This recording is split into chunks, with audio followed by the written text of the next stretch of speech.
देखिए, बिहार में चौथे चरण की शिक्षक बहाली की प्रक्रिया काफी तेज हो गई है। 2 चरणों में 1,12,000 से ज्यादा पदों पर शिक्षा विभाग शिक्षकों की नियुक्ति करेगा और अब तक शिक्षा विभाग को विभिन्न जिलों से 63,000 से अधिक रिक्तियां मिल चुकी है। शिक्षा विभाग की अगर माने तो सरकार के स्तर पर चौथे चरण की शिक्षक नियुक्ति परीक्षा जल्द शुरू करने के निर्देश दिए जा रहे हैं। शिक्षकों की बहाली को लेकर और अधिक जानकारी दे रहे हैं न्यूज 18 संवाददाता संजय कुमार। बिहार में चौथे चरण की शिक्षक बहाली की प्रक्रिया काफ़ी तेज गति से चल रही है और शिक्षा विभाग शिक्षक बहाली की इस प्रक्रिया को लेकर एक्शन मोड में दिख रहा है। अब तक जो जानकारी सामने आई है, शिक्षा विभाग ने विभिन्न जिलों से प्रारंभिक, माध्यमिक और उच्च माध्यमिक विद्यालयों में शिक्षकों के पदों की रिक्तियां जो है वो मांगी है और अब तक शिक्षा विभाग के पास 63,000 से ज़्यादा रिक्तियाँ मिल चुकी हैं। हर जिले में विषयवार रिक्तियाँ ली जा रही है। दर्जन भर जिलों में रोस्टर क्लियरेंस की वजह से शिक्षकों की रिक्तियां अधर में अभी लटकी हुई है।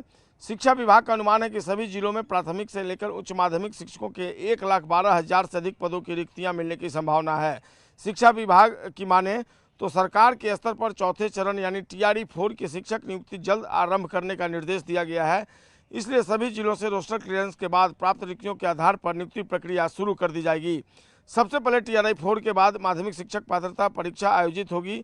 इसके बाद शिक्षकों के पदों के विरुद्ध कुछ जो शेष रिक्तियाँ होंगी उसे 5वें चरण की शिक्षक नियुक्ति प्रक्रिया में शामिल किया जाएगा। इस प्रकार 2 चरणों में सरकारी विद्यालयों में 1,12,000 से ज़्यादा पदों पर शिक्षकों की बहाली होने की संभावना है।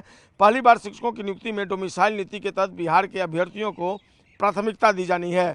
फिलहाल विभाग स्तर पर शिक्षक नियुक्ति संबंधी शेड्यूल का प्रारूप तैयार किया जा रहा है।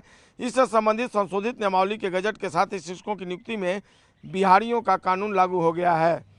बिहार राज्य विद्यालय अध्यापक जो नियुक्ति, स्थानांतरण, अनुशासनिक कार्रवाई एवं सेवा शर्त नियमावली 2023 है, उसमें संशोधन के माध्यम से यह प्रावधान किया गया है कि विद्यालय अध्यापक के पद पर नियुक्ति हेतु कुल रिक्त पदों का 40% बिहार राज्य के अंदर अवस्थित शैक्षणिक संस्थानों में मैट्रिक अथवा इंटरमीडिएट उत्तीर्ण अभ्यर्थियों द्वारा भरा जाएगा।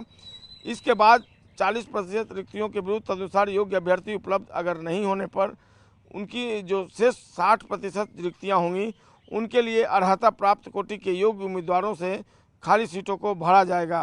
तो निश्चित तौर पर एक बड़ी पहल अब शिक्षा विभाग ने शुरू कर दी है और निश्चित तौर पर अब आने वाले दिनों में जो शिक्षक बहाली की प्रक्रिया शुरू होगी तो बिहार के बेरोजगार युवकों के लिए एक बड़ी सौगात होगी ये बिहार सरकार की तरफ से, जब वे सरकारी शिक्षक, वो भी BPSC का शिक्षक बनने का सपना पूरा कर सकेंगे। कैमरा पर्सन मनीष जुनेजा के साथ संजय कुमार, न्यूज 18 पटना। और देखिए, बिहार